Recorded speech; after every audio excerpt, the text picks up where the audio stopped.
Welcome to Intuition. It's not intuition, it's Intuition. I'm Mama Squishy. Today is Saturday, July 19th, 2025, and I'd like to share with you part of my testimony on how God led me to my current teaching position. And boy, was it a ride. I am not gonna lie, all I did was rely on Him, and He took me where He needed me to be. Before I begin, I'd like to say that I am not a prophet, I am not a pastor, I am a Christian and a child of God. All right, let me begin. I used to teach alternative school and DJJ before alternative school, but I was at this alternative school for almost a decade. I love my youngins and I miss them. I was one of those teachers that didn't see them for the decisions they made, but saw them for their hearts instead, for who they were and who they could become. And they recognized that within me. I will not lie. At this point in time, after so many years, I was being bullied by a couple of coworkers, but one of them was a self-proclaimed bully who announced it to the whole school that she enjoyed bullying people and she will continue to bully people for the rest of her life. And I was one of her targets. Also, it got to the point where I was crying almost every day before I even got to school. And I remember sitting in the parking lot and I was like, God, move or move me, because I can't do this anymore. I don't know how I am working for you here anymore. And I felt like I was getting lost in just everything that was going on there. So I also had an aversion to chemical fragrances at this time. I didn't know it at that point in time, but I was on a medication that was prescribed to me as a diuretic. I later learned it was for blood pressure medication with a side effect of a diuretic, and I very gradually weaned myself off of it. And then all of a sudden, all these issues I was having disappeared. So I know it was the medication, and that wasn't the only side effect it had. But due to the fact that I had this aversion to chemical fragrances, my particular colleague enjoyed spraying a lot of chemical fragrances in the faculty bathroom, which would force me to have to go to use the student restroom. Now, this was my birthday, and I stepped in. Let me back up a little bit. Earlier that day, I had to write up a student. I love this youngin' and her younger brother. I had bought them coats for the winter. The Lord guided me into getting them glasses so they could see. Like, I did what I could to help these two, have an easier education.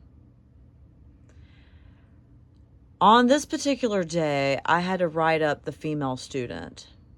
She called another student a compound expletive. In other words, many cuss words all combined into one word. And, usually when a student cussed in my class, I redirected, but when it's directed at someone, you've tied my hands. I have to write that referral. In a school, now this was the second semester of school, so this was after Christmas break.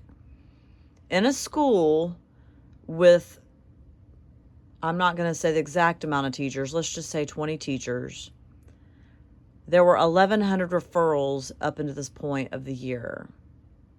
This referral was my third referral for the whole year.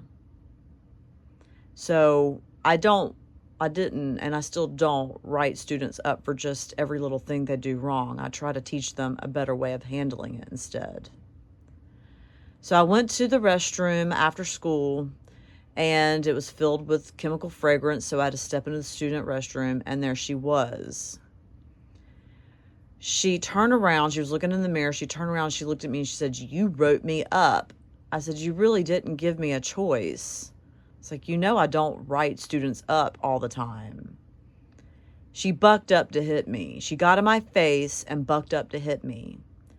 And I had to make a choice of backing out of the bathroom and making her feel more powerful, so that way the situation would be documented on camera.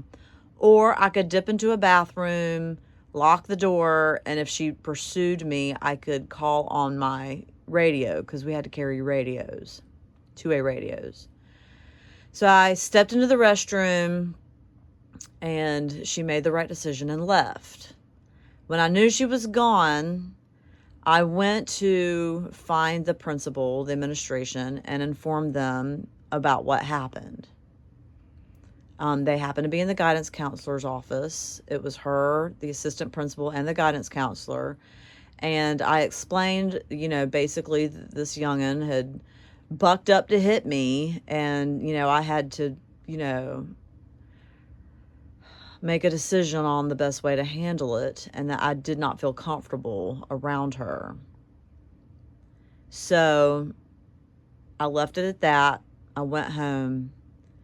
The next day, I came back to school, and she was there. And it was like the Lord sent me to the restroom at just the right time. I was walking down the hall. I walked by the guidance office. The door was open. I was going to wave at the guidance counselor, but they were all standing there talking to this young lady. And I heard the principal say, I better not hear your name again. She received no consequences for threatening me, for bucking up to hit me.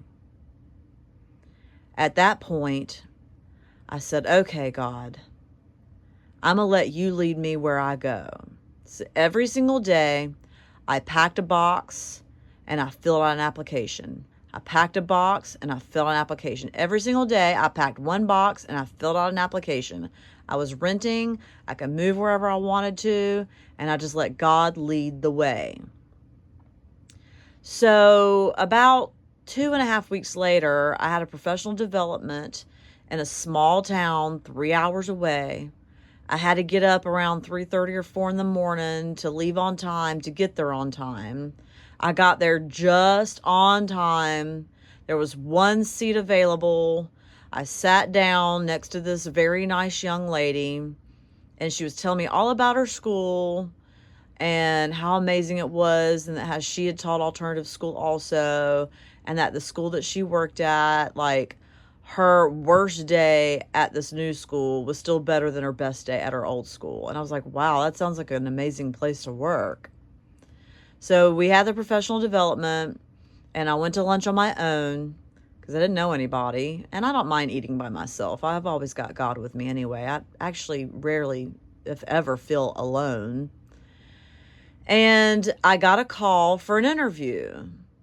So I went back to the professional development, and I walked into the room, and I said, I've got an interview for this high school.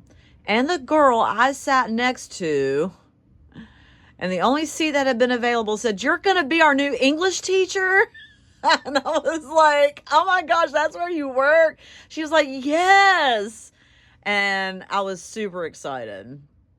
So I agreed to the interview, and I took a half day from work for the day of the interview so I could get ready, and it was like a 2-hour drive to get there. And one of my students who I had taught for 3 years passed that evening, and the day of the interview I found out. So I was trying to put my emotions, compartmentalize basically, to get through the interview. Now that night I'd had a dream. I had a car and a truck. I have a car. Well, at that time I had a car and a truck. And in the dream, my car got totaled. Her name was Helen. And I was like, Helen! I woke up screaming Helen. So because of the dream, I drove the truck instead. It was this horrible storm. And the principal of the high school called me, and he said, is there any way we can reschedule? I don't want you on the road in the storm, especially for 2 hours. So I told him I took a half day. Is there any way we could do like a phone interview? And he was like, you know what? That sounds good. I said, oh, by the way, I drove the truck. And because I drove the truck, I had hands free. Otherwise, I would not have even known he called if I'd have driven the car, because I don't touch my phone or look at my phone when I'm driving. So because I had the dream, I drove the truck, which let me know the call was coming in. And I was only 2 miles away from my house when it came in. So I turned around, went back to the house, let the dogs out, got everything settled, waited for them to call, and the interview went well. And the next week I went in to like meet them face to face and see the school, and I really liked it. It was a small rural school, which I like. Having a small population, you can build a healthier rapport. And so I was really excited. And I was like, I'm going to go ahead and claim this. Now, I needed a house. I needed a place to live. And the only person that I knew was a realtor was the secretary at the alternative school that I was working at. She was born 2 days ahead of me, of the same year in the same hospital. We were probably side by side in the nursery. And we went looking around for property for me to purchase. And I ended up I put a house under contract that day, even though I didn't know I had the job. I was like, I'm just going to trust in the Lord. Put the house under contract, and within 15 minutes, the principal called and said I had the job after I put the house under contract. And basically, I moved into the house. All of that was a crazy experience. In fact, on the move, it was storming on my final last round. I had all the dogs in the car with me, or in the truck actually. And the song talking about Promised Land came on twice in a row on the same radio station. And that's the name of my neighborhood, Promised Land. So I was like, God is just talking to me. Like, he literally planted me in a neighborhood with that name. And I was extremely grateful. And he got me out of that position. And a year and a half later, I went to another professional development meeting session and, 2 hours away. And when I was there, I sat at the back of the room, and this gentleman came and sat next to me. Well, it turns out that he started working there the year after I left at the alternative school, after I left the alternative school. And he said, I only worked there because there were a couple of coworkers there that would constantly bully me. We never said names. And then we realized we were talking about the same alternative school. And he drew a map of the hallway and circled the classrooms of the teachers that were my bullies. So these teachers had driven away more than one teacher.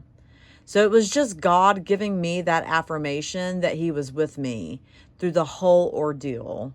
And he literally guided me step by step. I know there are things that I'm forgetting because there were so many. There's no way it was coincidence. It was all God. There's no way everything lines up that perfectly and beautiful unless God's got a plan for you to be there. And when I prayed for him to move or move me, he sure enough moved, and he moved me. I am going